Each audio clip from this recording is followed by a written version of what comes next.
Thanks for joining us today as we learn about sketching while exploring some of San Diego's interesting architecture and landmarks. We start with the County Administration Center located at 1600 Pacific Coast Highway. I've always loved the County Administration Center because it's this big, grand building sitting in an open field of grass. And it's an interesting combination of Spanish Revival and Beaux-Arts style, though I think of it more as Art Deco than Beaux-Arts. The predominant tower is described as Public Works Moderne, which supports my Art Deco take on it. Government buildings are often designed to be formal and foreboding and meant to make you feel small and intimidated. Think of the White House, the U.S. Capitol building, or the Supreme Court building. Those are all in the neoclassical style, and the style was used on purpose. But this building, while it's formal, it has a kinder feel to it, maybe more appropriate to San Diego. I love walking through this building too, because I feel like I'm going back in time. The interiors are very well preserved, which speaks volumes about how well constructed the building was. It's been called the Jewel of the Bay and was completed in 1938. The center was designed by a collection of local architects that included Samuel Wood Hamill, William Templeton Johnson, Richard Requa, and Louis John Gill. And the complex was originally planned by city planner John Nolan in 1926 as a government center to house the city offices and the county offices. And it was planned to be on newly dredged tidelands. That plan was approved by voters in 1927. The Great Depression of the late 20s and 30s, early 30s delayed the construction until 1935. When it was built, it cost $1.75 million and was partially funded by the national government's Works Progress Administration. And so that total of $1,750,000 in 1938 is equivalent to approximately $13,400,000 in today's funds. Featured artwork on the west side of the building facing San Diego Bay is by sculptor Donald Horde and is called Guardian of the Water. It was erected in 1939. So on July 16th in 1938, the building was dedicated by Franklin Delano Roosevelt, who came all the way to San Diego from Washington, D.C. to speak to a crowd of about 25,000 people, which amounted to about 25% of the entire population of San Diego at the time. In 2014, the County Administration Water Park was open, and this park flanks the building on both the north and south sides. It's a really nice place to visit. If you haven't seen it, I encourage you to go check it out. Check out the fountains and playground. Don't forget while you're there to go inside the building and hopefully sketch. So sketching on location is my preferred way of sketching, but owing to the current pandemic, we're going to sketch from a photo. I've selected a view from the west side of the building because aside from it being a great vantage point, there are lots of comfortable, safe places to sit, which is really important when sketching on location. And so after you do this sketch from the photo, hopefully you'll go there on your own and try it. Before we start, let's talk a little bit about why we should sketch, and particularly sketch the world around us. Why bother when we have cameras? Well, first, it's fun. It's a great way to record what you are seeing or doing. I've sketched when on vacation and have some great memories and some great sketches of outdoor cafes in Paris and cool restaurants in Ireland with my family. But your sketches create a permanent reminder of where you've been, and it documents your world as seen through your own eyes. Sure, taking a photograph is easier, but to get a real and memorable connection with your surroundings, take the time to sketch it. You'll be surprised how many fond and permanent memories you can capture.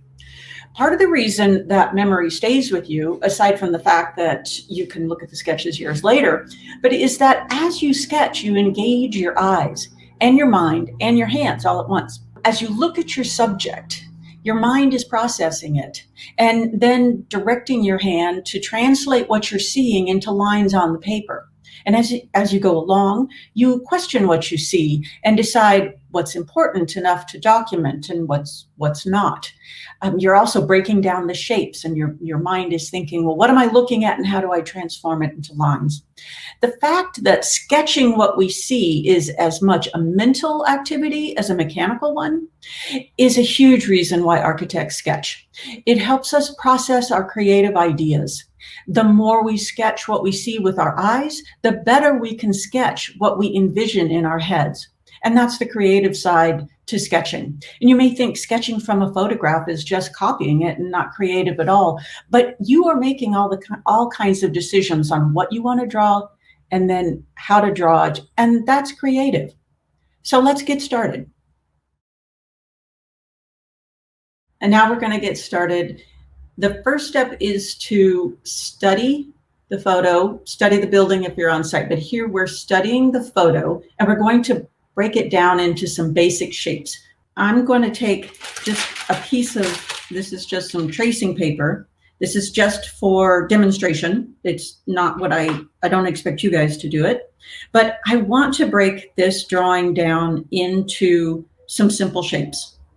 So I see that the building has sort of a rectangular shape like that, and another rectangular shape sitting on top of it. Some horizontals. I'm just going to draw it as an oval. There's our guardian of the water, with just some simple shapes there, some horizontal lines. And then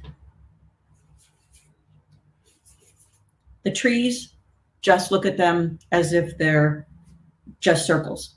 So it's those elements that compose our composition, breaking it into simple shapes. And then we're going to start adding more detail once we get those proportions down on paper. We're going to start in pencil, outlining the forms and basically setting up our drawing. So as I did with the overlay, I'm going to start with the major shapes. So I'm going to make a rectangle for that entry, and I'm just going to get overall shape there. I know it starts to step down here, but I'm just going to start with the rectangle. I want you to notice how I'm holding the pencil.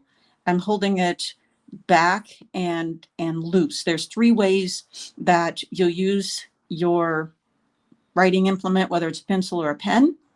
When you're starting your drawing, you want to hold back and hold loose on the pencil, and you're going to work from your whole arm. There's other times you'll get a little more, you want to get a little more specific, and so you'll move in on your pencil or your pen a little bit, and you might draw from the elbow or from the wrist. And then for the finer details is when we'll hold the pencil a little closer, and we'll work using our fingers. So back to our outline. There's the first rectangle that is the entry, and then it's got another little rectangle on top of it. And then there's a taller rectangle.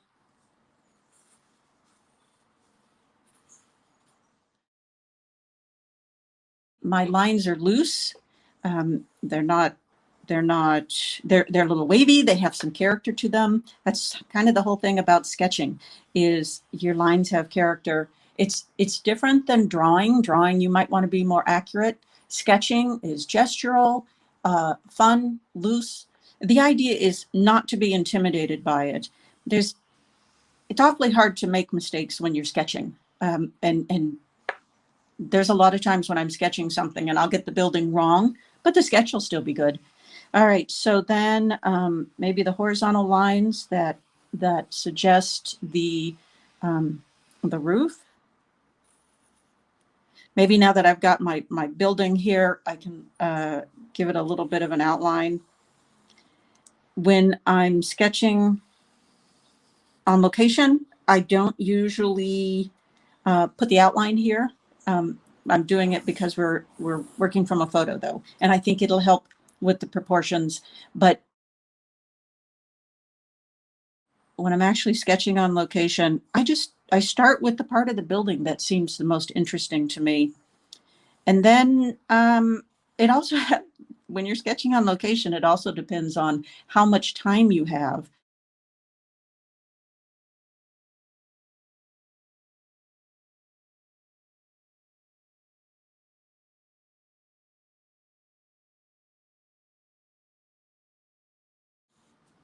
So think through your drawing. What are you looking at? This is where it's actually okay to talk to yourself, or talk to yourself in your head. Is okay, here's our first rectangle, and then it's got a little piece sitting on top of it, and then there's another rectangle on top of that. That is way up here, and then a skinny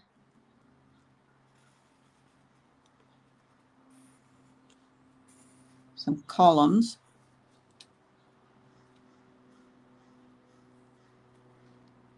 Some rectangles flanking them.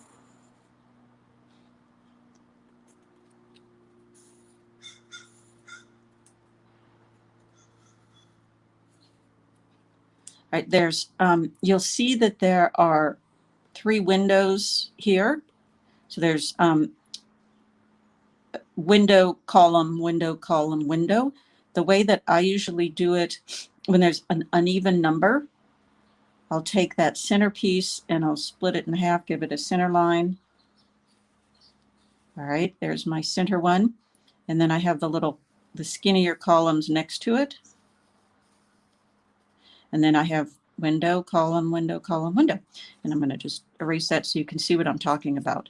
It's easy to divide something when there are equal numbers. Just divide it in half and divide it in half and divide it in half. But when there's odd numbers, that's the trick I use to get those shapes. All right, so I guess we've got, looking back at our building, we've got, I guess we could come back in and put in the windows themselves, the horizontal pieces. Again, it's an uneven number. There are 4 windows and 3 panels in between. So I'll split it in half.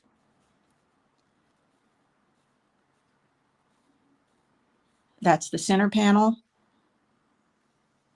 Windows a little taller than the panels. And then up here.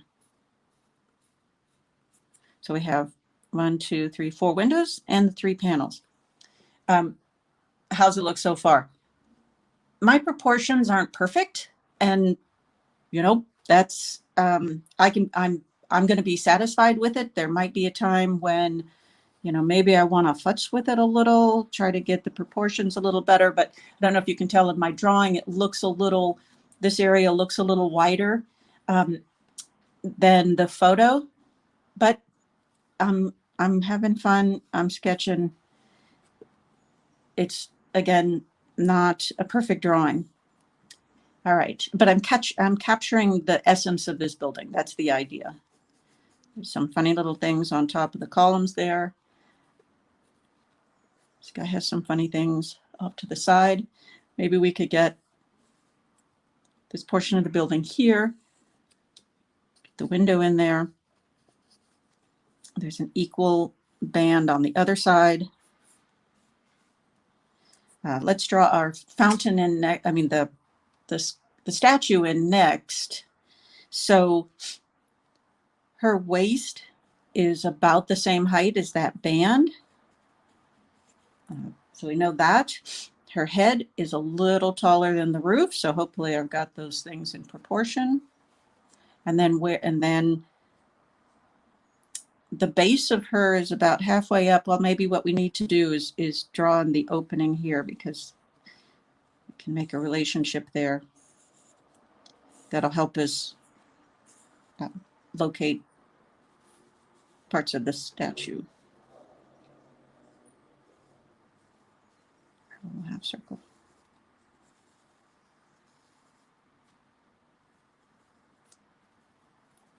So it looks like the base of the statue is about halfway up the door.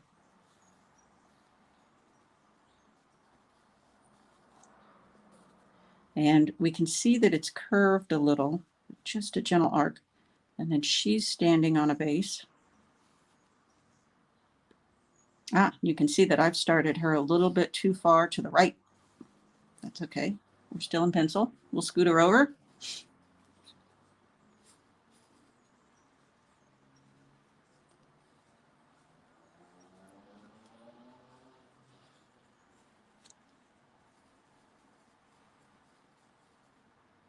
There's a jar. And I don't need to get into much detail there, just some general proportions.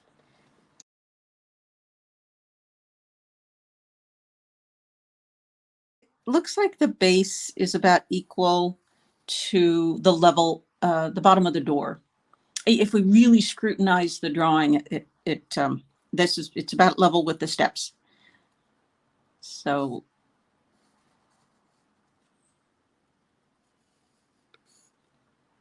and there's another little base under it. All right, so shall we try? She's sitting in it's a fountain actually. You don't see the water, but she's in the middle of the fountain here. And then there's the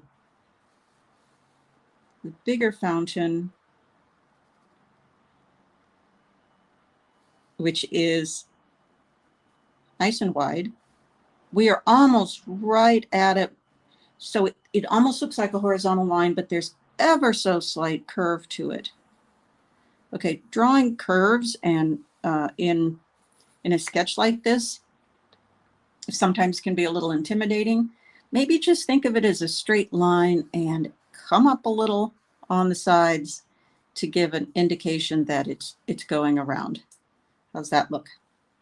All right, let's get this grounded. There's the rest of the sidewalk, or there's a little wall behind there.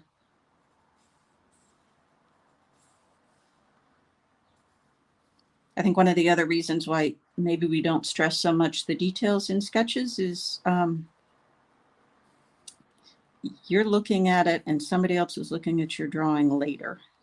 No one is grading the accuracy of your work. Okay, so now we've got the fountain, we got some of the major shapes, and let's try the trees. I'm going to draw them just as sort of blobby shapes. If you were actually there, you'd probably see, I mean, the photograph turned them into black blobs. And for our purposes in this drawing, black blobs are going to be just fine. But we don't want to draw every single leaf. We don't want to draw too much detail. So I'm going to show you that we're going to just turn them into basic shapes and use them as a silhouette. They're going to help accent parts of our drawing.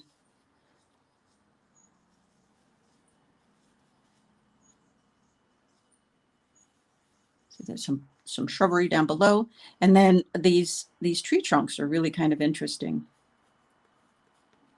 And we have a palm tree, which is actually a half circle, but when we actually get to inking it, we have ways that we can draw the palm trees that make them look like palm trees without having to fuss with every palm frond. And my tree is a little lower, so I have room for the palm tree here.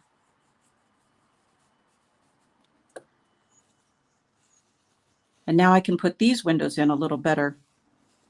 Now I have other things to reference it to.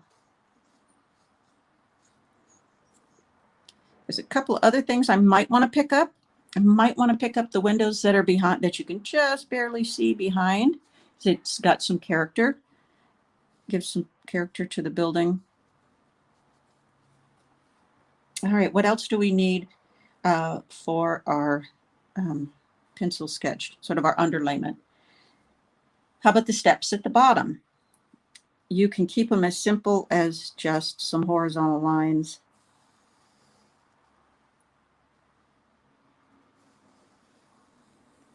Though when we get to inking, we might want to take a look at the brick themselves, because this drawing, this image was chosen because I didn't want to really talk about perspective in this first drawing.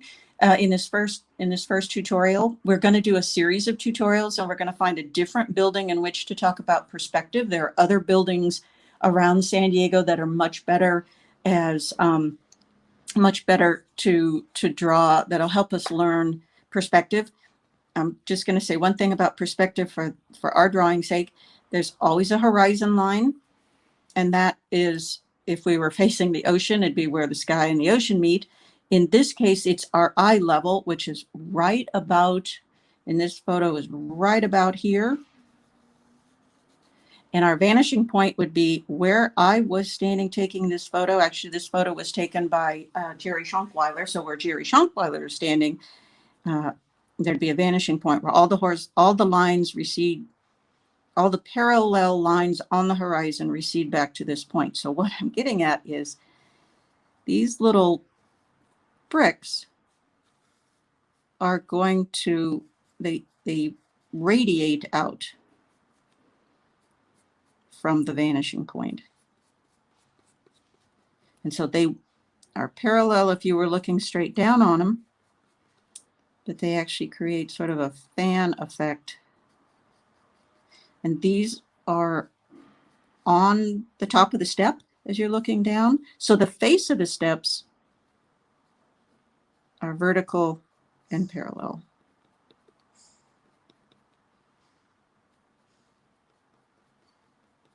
Now, what I like about the bricks there and those lines receding back is it really, when your eye gets down to that part of the drawing, it helps pull you or push you back into the drawing. It nicely frames. Okay. Do we think we have enough? Can we start inking? Maybe just a few more details up here, a few more things to remind us. We can draw this once we get the ink work. Okay, so there's your pencil sketch, your underdrawing. And now we're going to get a pen and we're going to finish the sketch. So we have our line drawing done, and now we're going to switch to pen. Now, sometimes you would do the whole drawing in ink, but that's really intimidating. And so this is why I've done the drawing in pencil. You could do the entire drawing in pencil, but I think it's great to get in and do the ink because the drawing will really stand out. It shows that you've got some confidence. Now, a couple of things about the sketch thus far. So I've done it all in pencil, as you know, and a very basic pencil. It's a number 2 pencil. And the reason I like to use these number 2 pencils is because they're everywhere. I don't need a fancy artist's pencil to do a sketch. I just need my number 2 Ticonderoga or any sort of pencil, number 2 pencil that you would use to do your, like, bubble in on your tests at school. So something else to notice about our drawing is all I've added thus far are lines and shapes. The next things that we're going to concentrate on are details and tonal value. And tonal value is another way of saying shade and shadow. And so right now it's just a simple line drawing. And but it's a line drawing that represents, I think we've got the proportions pretty well. It looks like what it's gonna wind up being. So now we're going to go in and we're going to start adding some detail. And if you happen to like your drawing to this point, don't worry that you're afraid that you're going to start making mistakes. Again, it's a sketch. It's fun. It's not a perfect rendering. I wasn't hired by a client to draw a rendering of the building. Those are intimidating. This is a sketch. Let's have some fun. So where do I start with the pen? First of all, let me talk about the pen. I personally like using this Precise V5 extra fine rolling ball. Other pens that are great are this sign pen by Pentel. It's got a fatter tip to it. You can get really good gestural drawings with a sign pen. The other one is the ultrafine point Sharpie. And what's fun about these is the way the ink really bleeds through the paper, and you can get some real character going. But maybe that's why we're not going to use the Sharpie today, is because what if it bleeds through the paper and I don't like the way it bleeds through the paper? So what if, you know, we're going to start with this one, which is a fine point. And I will probably just repeat the steps I took. I'll probably start lines, adding the lines to form the building, and then adding a little more detail. So we'll get the lines in, and then we'll get, which will start creating some details, and then more tone and shadow. So a couple things to think about as you're inking your drawing is, so definitely, I know a lot of people with the pencil, they like to feather. They like to do this. And personally, the kind who likes to just draw my line and be specific about it. But something about that line weight is I don't mind if, I've got some pencil shaving there, I don't mind that my lines wiggle a little. It says it's a sketch. If it were a hard line, like if I were using a straight edge, all the lines have to be that way. And it suggests a formality that's just not, we just don't want it there in our sketches. This isn't, again, it's not a rendering. It's a gestural drawing. So you can maybe make your lines continuous, or you can make your lines a little wavy. You can make your lines dots, dashes. And actually, if there is one corner of the building that's where the light is hitting it, that's the brightest, you might do it as a series of dashes. And then the side that's in the shadow would be a much harder line.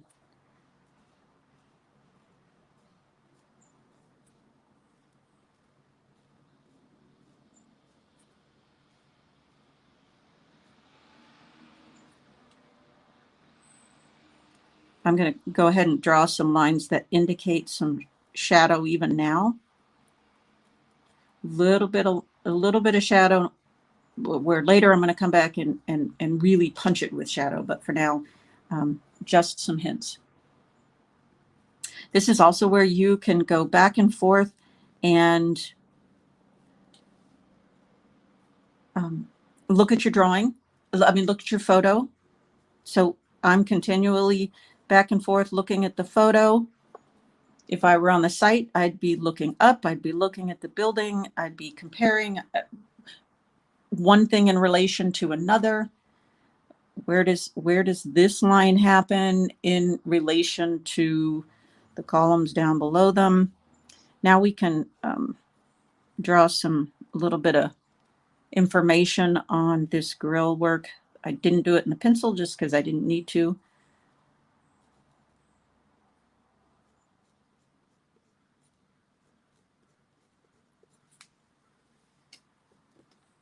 And then let's do these columns. The light on this photograph, the sunlight when this photograph was taken was really strong. If you go at another time of day, you'll see that there's actually texture in these columns. I'm not going to draw it in here because I don't have enough information just looking at the photo. If I had, like I said, if we were there, if it was in the afternoon, if it was in the early afternoon, when and if it were later in the year, this was taken in August when the sun is pretty high in the sky. If it were taken, say, in October, November, when the sun is a little lower on the horizon in the south, it would have been casting more shadow on those vertical grooves in the columns.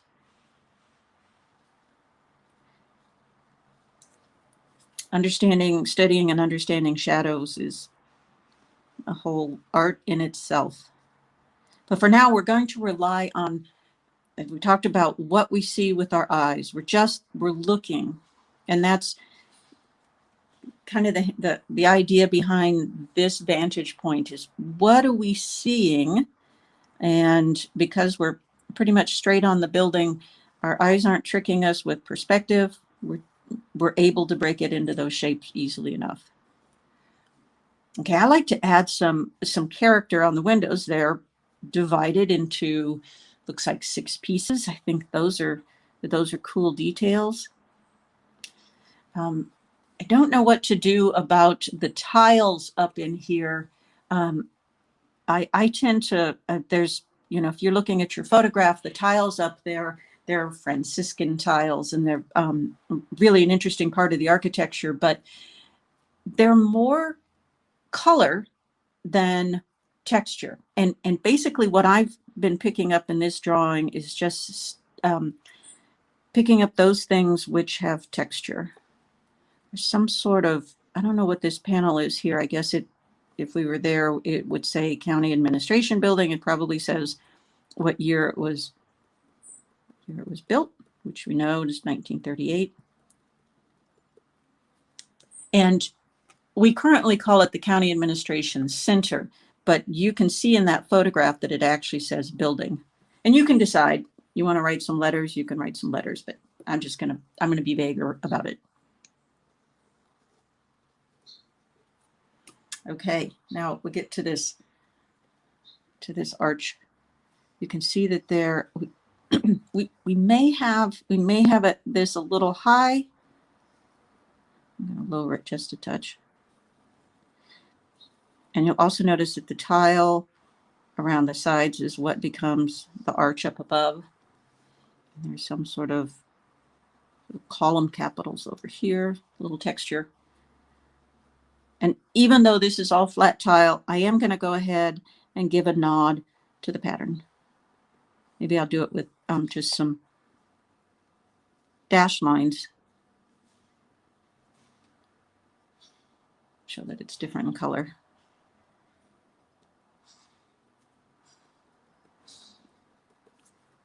I think my door's a little narrow. What do you guys think? I'm going to forgive myself because that's what I do. Okay, looks like there's some doors down here. This is a giveaway of what the scale is and how far away we were standing when we took a picture, because the entry doors, these are the entry doors, and see how small they are. And looks like there's 4 of them, and there's some gridded stuff here.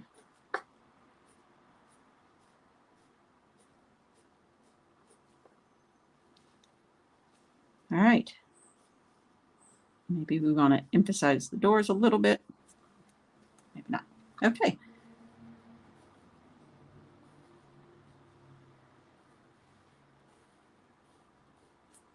These bands are actually a series of steps. We just happen to be looking straight on them, so they look just more like a wall than steps, but they're steps. All right, let's go back up and get our roof in. The roof material is it's a mission clay tile. You can give sort of a hint of it if you want, or some lines. That mission tile, they're barrel tiles, so that they've got the little round pieces to them. You can give a hint of them, though we really couldn't see them because they're so far up there. Maybe before we do the roof on that side, we should go ahead and be brave, draw the statue. I only say be brave because, you know, some people are intimidated by these curved shapes. I think you get the shapes, you get the idea, you get the gesture. Shadow is going to help us show that this is a round form. I'm going to give just a little bit of hint of the shadow. I'm going to do more. That's so the details. I'm going to do more of the shadow later, but to show that it's a little bit round, one side is going to get more of the shadow than the other. So what makes this thing actually turn is as it's going around the corner, it gets darker. Can you see that? Where the lines are farther apart, they get closer together. Also, there's a little bit of shadow. Is it wrapping around the top there? The base gets the same treatment.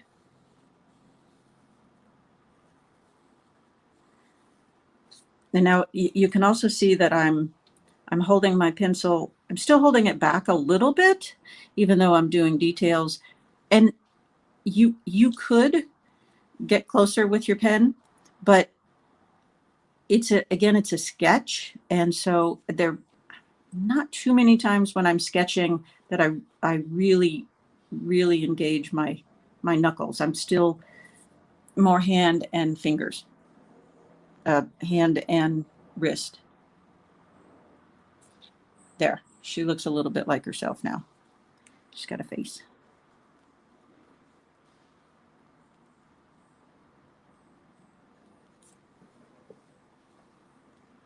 What do we want to try next? Okay, we were finishing the roof.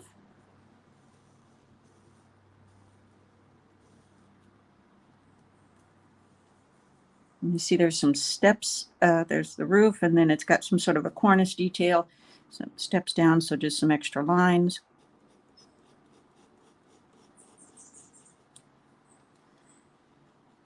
You don't have to draw everything in a sketch. You don't have to include every piece of information. You want to give a hint. So you see how I haven't drawn every single roof tile. I just did a couple of circles that give an idea that it's a material that's got a round side to it, but I'm not going to do all of them. I might let it vignette out as we get off to the sides. I get the temptation to draw in my edges now.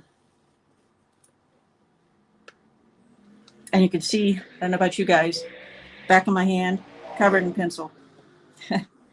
That's just shows you're an artist. Usually when you get pencil on your face is when you've become an artist, or if you paint. As soon as you got paint on your face, you're an artist.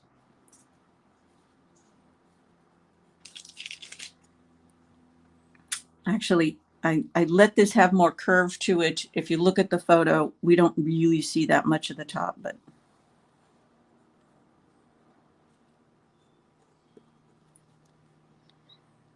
all right, what's next? It does look like this has got some sort of segments on it, like there's different sides to it. Maybe it's not perfectly round. I'm sticking with the drawing in the middle. I'm going to do the stairs a little bit later. I'm going to, let's start on the trees. So I've already given a little bit of shape. Now with my pen, I'm just doing some squiggles. A lot of times in sketching, when we go to fill in certain things, certain areas, or especially when we're doing landscaping, it's just a lot of scribble, and you'll get a signature scribble. That is, are they curlies? Are they shaky ones? It's something you'll develop over time. I'm just going to give a little bit of outline to the trees, and then we're going to come back in, and when I'm ready to do we're adding the details, but when we're ready to do more of the tone, that's when we finish up our trees.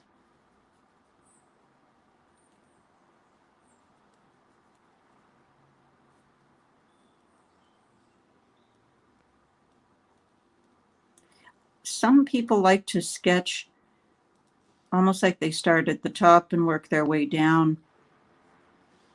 I do my sketches where it's more of, as I said, line, shape, detail, tone, shade, and shadow. That's just the way I was taught, as opposed to really finishing an area and then moving on to the next area.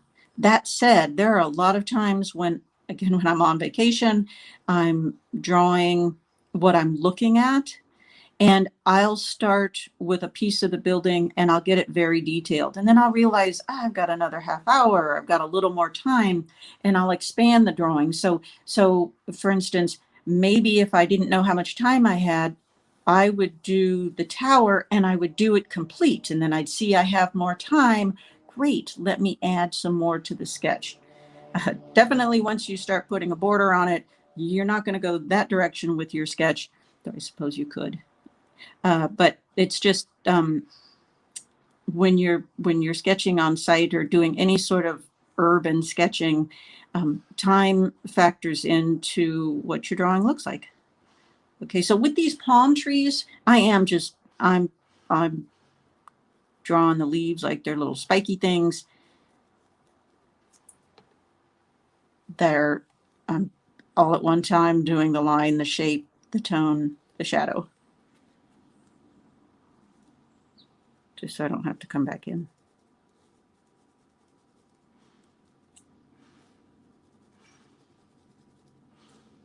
When you're looking, you'll start to see which, well, I mean, you probably already know which way the leaves grow on trees, but you'll start to see the differences of the different trees, the way the leaves grow.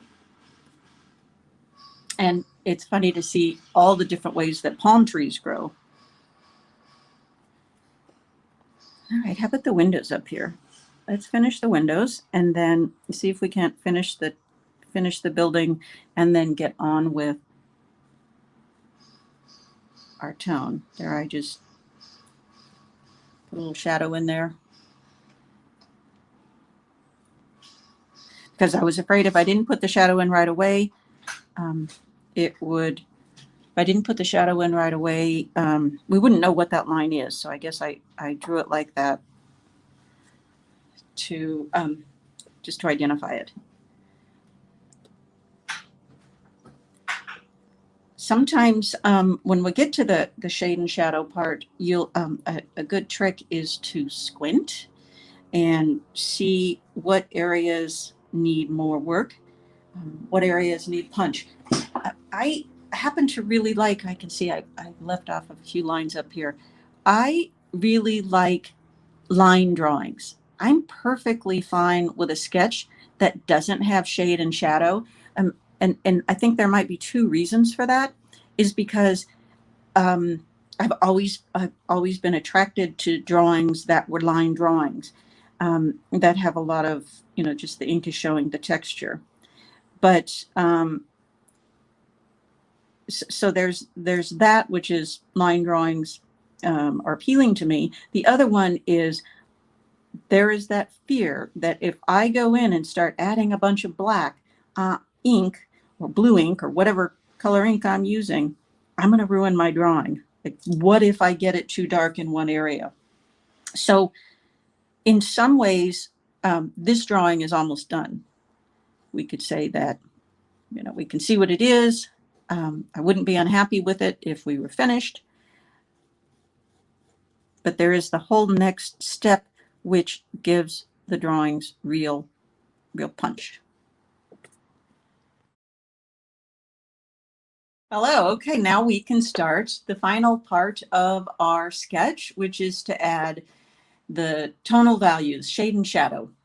Okay, there's some of the tonal values are actually could have been done when we were doing the details, which is on the steps.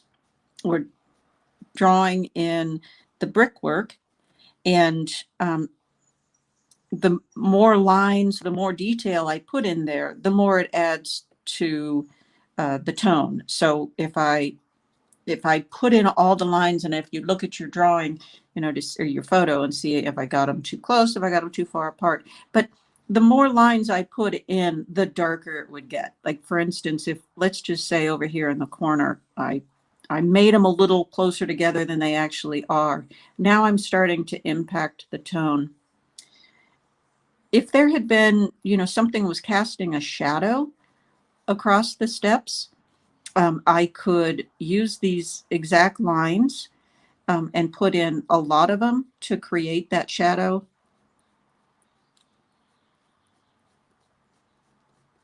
Or sometimes our lines creating texture, and sometimes our lines are creating the shadow. So when we get to the trees, we'll talk about texture versus just straight on shadow.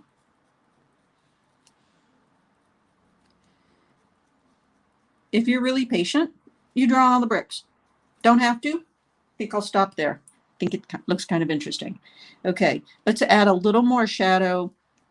You know, I started the shadow on the fountain. I didn't do it on, I did it on the statue base, but I didn't do it on the fountain. But to show that it's round, I'm giving it some shadow to show that it goes around.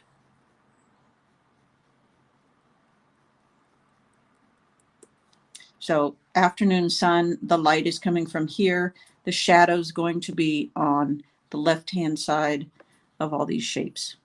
So if you're looking at your photo, the shadows are not long, but they're going to show up on the left-hand side of things when there's a change of plane.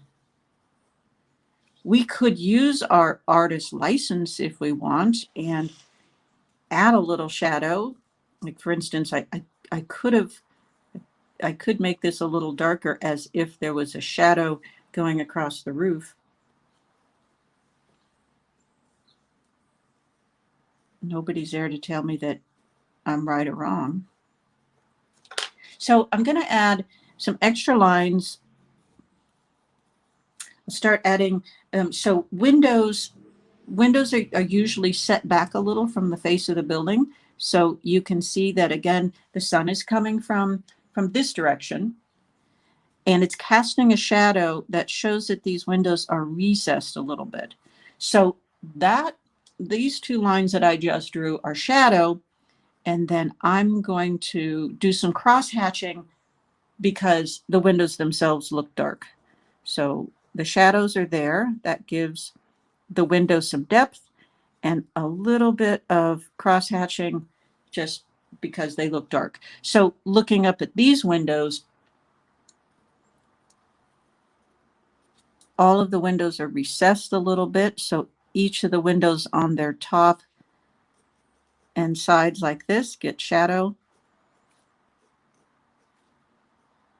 I usually let my shadows follow the shape that they're taking.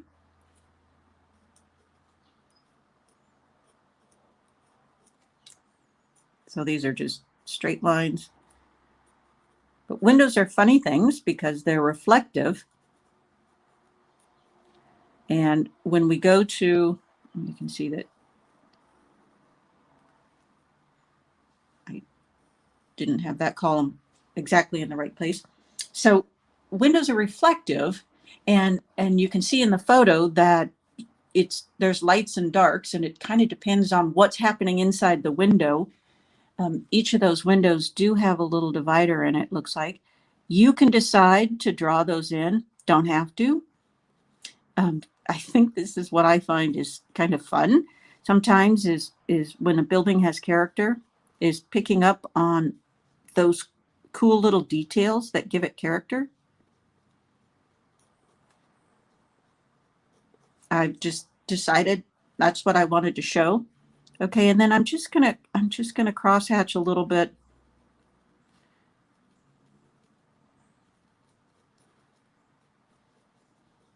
Let's make some decisions. I could look up and see some of these have like curtains. It looks like the curtains are open a little bit.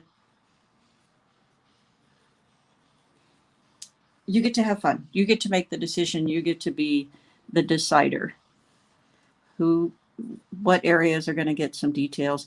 And in this drawing, I'm kind of uniformly creating some shadows, but you could decide, I don't want to do, uniformly. Maybe there's just one area we concentrate on. Like, for instance, we could have left the details off the building and maybe just concentrated on our statue. You could do the reverse, is have the statue just be a suggestion and put more detail and emphasis on the building. But in this case, we're going to go ahead and sort of uniformly give suggestion. I mean, uniformly give tonal values. All right, how about we now add a little tone and shadow to our trees. So sometimes when we draw trees, think of them as, a lot of times I'll just draw them as orbs, just big balls. But in this case, in the photo, they're very dark. We hardly see anything, and let's just go with that. I'm going to color them all in. In the previous stage, I'd given it some suggestion. I mean, I'd given it some squiggly lines, and those areas I want to stay dark. But I'm going to give the overall shrubbery a dark treatment because they really are silhouetted against the building.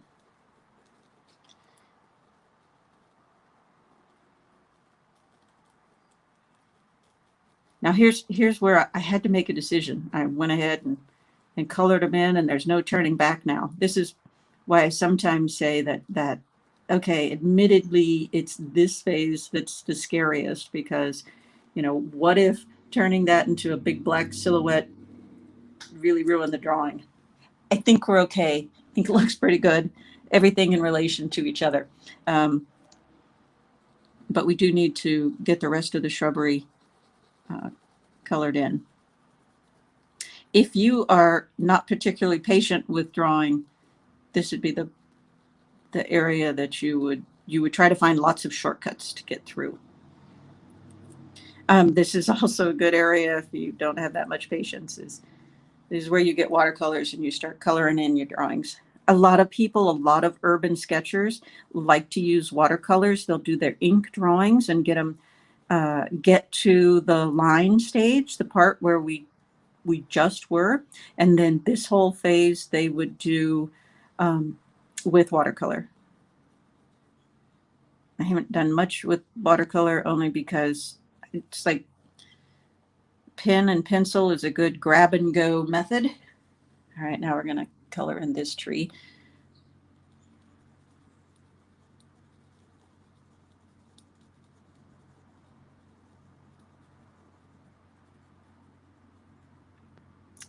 It's one of those times when I get close to the statue there, I'm now starting to use my knuckles, my fingers. I don't want to get too loose and cover part of the statue, part of her skirt.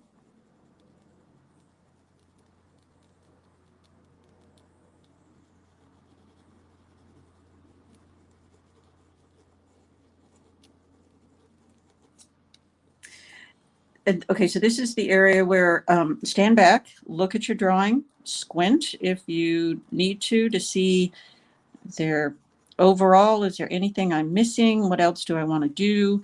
Are we finished? We think we're finished. Do we want to give any little hints about, this one was kind of brave in that you'll see in the photo that there's some brick band around the fountain, and some bands in the concrete kind of radiating out like that. I think that helps a little. So it's this stage I'm going to I think I'm pretty satisfied with it, but I want to let the ink dry a minute. And then I'm going to take an eraser, and I want to erase the pencil lines. Okay, so this is what they call a kneaded eraser. Comes as a rectangle. You want to push, pull. You can easily use the eraser on your pencil. So I like the number 2 Ticonderoga. I also actually love these kind of erasers, and I like them on my pencil because they have a nice kind of weight to the end of it. but I'm going to use this eraser, and it's called a kneaded eraser, and it erases large areas at a time, like that. Let's see, that was the last area I inked, so I'll do that area last. And it's going to get rid of your pencil marks. Okay, so there's some discussion that, you know, you don't have to erase the pencil marks because it's a reminder of how you started your sketch. But the reason I'm erasing the pencil marks is I want to see if there's something I've forgotten. Is the pencil serving the purpose of tonal value when I really want the pen to do that? I think I didn't get some shadows on these guys.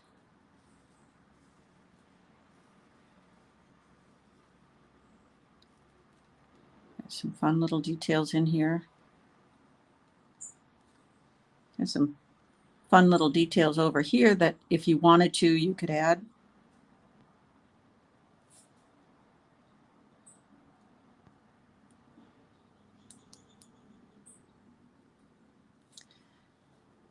You could have spent a whole bunch of time doing this, doing the sort of negative shapes. We think about positive and negative shapes. Like that whole grill work could have been done just with, instead of with the lines like I started, could have been just color in the shadows. All right. I think I'm done. You might see something you wish I'd fill in, but I'm finished with my sketch. How'd you do on yours?